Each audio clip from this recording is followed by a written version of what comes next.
হিসেবে কি জানতে পেরেছেন আসলে? আব্বু তো তাবলিগের সাথে দীর্ঘদিন ধরে আছে। একেবারে আব্বু এসএসসির পরে থেকেই মূলত তাবলিগের সাথে মেহনত করে। আব্বু নিজামুদ্দিন মাদ্রাসাতেই নিজামুদ্দিনের অনুসারী হিসেবে মেহনত করে যাচ্ছিল দীর্ঘদিন, এখনো আছে আর কি। কালকে রাতে ঢাকায় আসে, রাজবাড়িতে সফরে ছিল।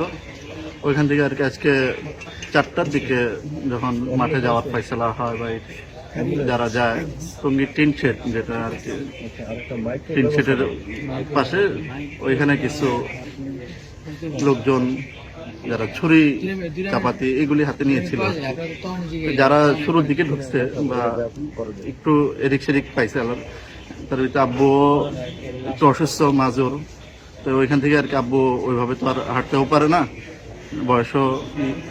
এরপরে আর কি আব্বুকে সর্বপ্রথম আর কি বুকেই ছুরিটা আঘাত দেয়, দুই পাঁজরে আঘাত দেওয়ার পর আব্বু ওইখানেই নুয়ে পড়ে।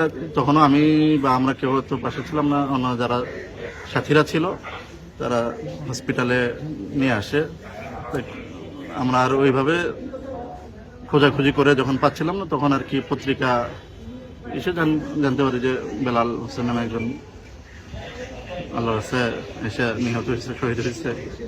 পরবর্তীতে আর কি ঢাকা মেডিকেলে নিয়ে আসা হয়েছে। আচ্ছা, নিজামি মানে বলতে সাতপন্থী যাদেরকে বুঝাই এটা নাকি? নিজামুদ্দিন মার্কাজের তো জিম্মাদার বা মানে মাওলানা সাদের অনুসারী আর কি আমির সাহেব, তার সাহেব আমির মাইনা মেহনত করে, তো নিজামুদ্দিনের অনুসারী হিসেবে আব্বু দীর্ঘদিন ধরে ছিল।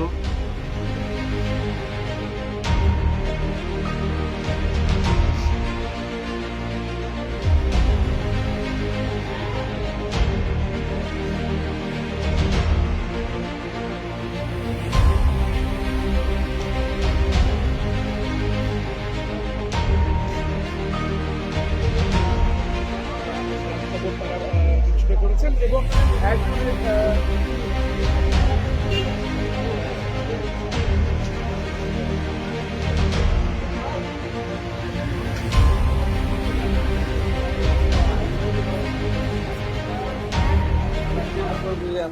হলো